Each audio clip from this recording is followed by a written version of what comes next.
We're down in Weaver Bottoms in the backwaters of the Mississippi, just downstream from Wabasha. We're going to meet with Mike Pappas, who's going to take us on a turtle hunt. There's Mike right now. How are you, Mike? Andy, good afternoon. Good afternoon to you, sir. You ready to do this? Yes, let's get out. The sun's out, the traps are ready. Let's go. Let's load it up. All right, let's go get a few turtles. Mike's a successful restaurateur, so you might think he'd be more interested in turtle soup than turtle research.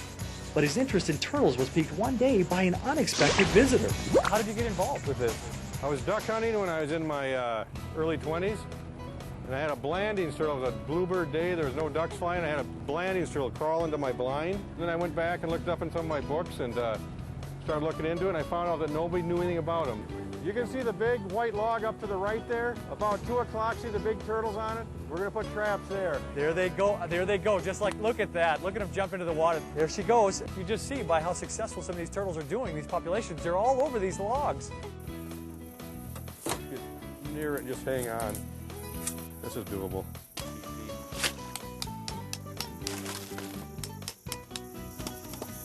So what are you doing, Mike, with these traps? There's 3 species here. How can they coexist? We know they have different diets. We know they have different habitats, but do they also have different growth rates? There's no other place in the United States where 3 map turtles coexist, except right here. With the trap set, Mike and I need to clear out of the area to give the turtles some time to return to the log. It's getting sunnier by the minute, so it shouldn't be long. Meanwhile, Mike took me sightseeing for some of the other wildlife that abounds here. It's a mink, look at that. They're fishing predators. They love these shorelines. They get everything here. I've seen them go after ducks down here. And there you go, right here. The backwaters of the Mississippi River. What a beautiful mink that thing is. This is where a lot of the migratory waterfowl comes in. Usually there's hundreds of pelicans out here. Look at them, boy, they're in here. And what a beautiful place. And this is right here in the surprisingly wild Minnesota. Clams, look at that. Isn't that beautiful? What a neat place. The diversity of wildlife. There it is, right there. You're right, Mike. Look at that. There it is, a soft shell. Oh, beautiful. Probably hatched out just in the last week or 2. Isn't that something? And this is why we're here today. We're here to find some of these soft shells, map turtles, some 8 different, distinctly different species of turtles. There's a couple islands over here too that the Army Corps of Engineers and the U.S. Fish and Wildlife put in, and there 7 species of turtles are using it right now to nest in. You can also see when you look at the shoreline the rarity of sand habitat that they nest in. So when they raised the water here, they wiped out a lot of the sand. So the water undercuts some of these trees, exposing roots and essentially eroding egg-laying sites, which is sand, as you say. Sand with roots will absorb more water and keep it there than sand that will drain. They need well-drained sandy soil.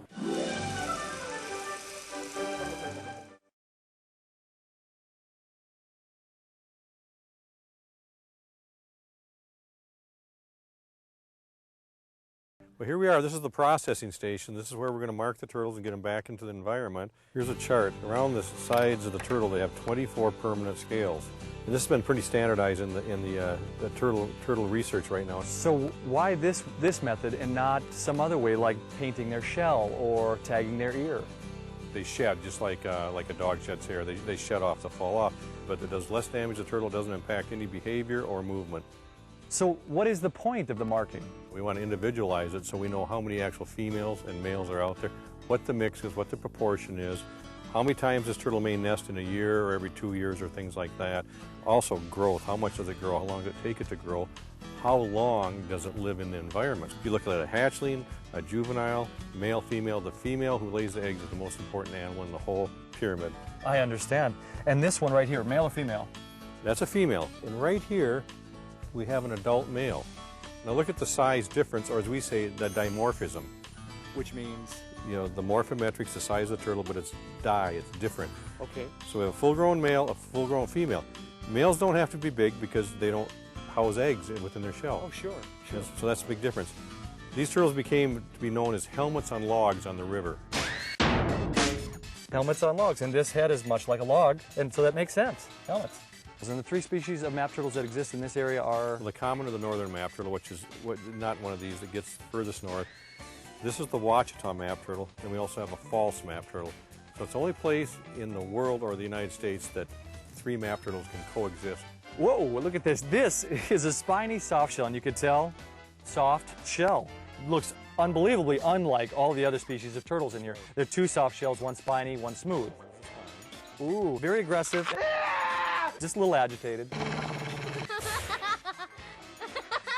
Now obviously when you mark a softshell, you can see that they don't have 24 scutes around here. So when you look at a softshell, you pretend they're the hands of a clock. And again, here in Weaver Bottoms, the Mississippi River, backwaters of the Mississippi River, this is one of as many as 8 species you'll likely find in this area. 8 species right here. There's a 9th one about 2 miles north of here, but it doesn't get into the river. Again, it's not a swimmer, not a good swimmer. These are the good swimming turtles. They've been very hardy, and as we're out today looking at some of these common basking sites and checking your traps, these are the turtles we would most likely find in these situations. That's right. The maps, and the 3 kinds of, the 3 species of map turtles, which are the false, the common, and the Ouachita. That's right. It's a Ouachita that's got more color. This one just has a thin crescent or bar across the top. And this is a false map. That's a Ouachita. And finally, last but not least, and this one's easy because as you mentioned to us earlier, there's something unique about this one, and this is a common map turtle. The reason they're called map turtles is because it looks like those old cartographic maps, the old maps with all the yellow and et cetera on them. And we could show you readily the amount of staining that goes on the underside. And unfortunately, this one's more stained than it should be. And you can see on this turtle that they just have a single dot. So you can see all 3 of them now with the heads together there. Just beautiful. And these are 3 different species of map turtles that exist right here in Weaver Bottoms, backwaters of the Mississippi River.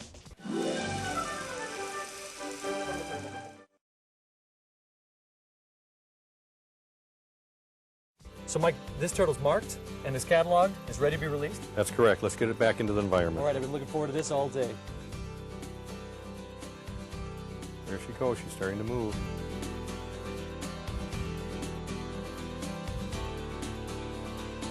I had no idea the diversity of turtles in the Weaver Flats here in the Mississippi River. Thank you, Mike, for a wonderful day of turtle hunting. Andy, it was a pleasure, and keep up your good work on the behalf of the wildlife of Minnesota. I will. Again, thank you. You're welcome. Next week on the show, it's Clancy, the mercury-smelling dog.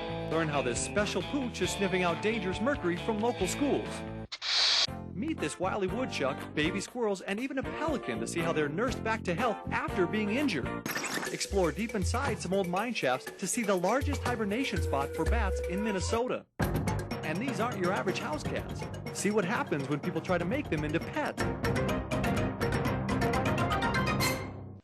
Make sure you check out the other Andy's Wild Outdoor programs right here on zipwebtv.com. And for more information about Andy's Wild Outdoors, log on to andyswildmn.com.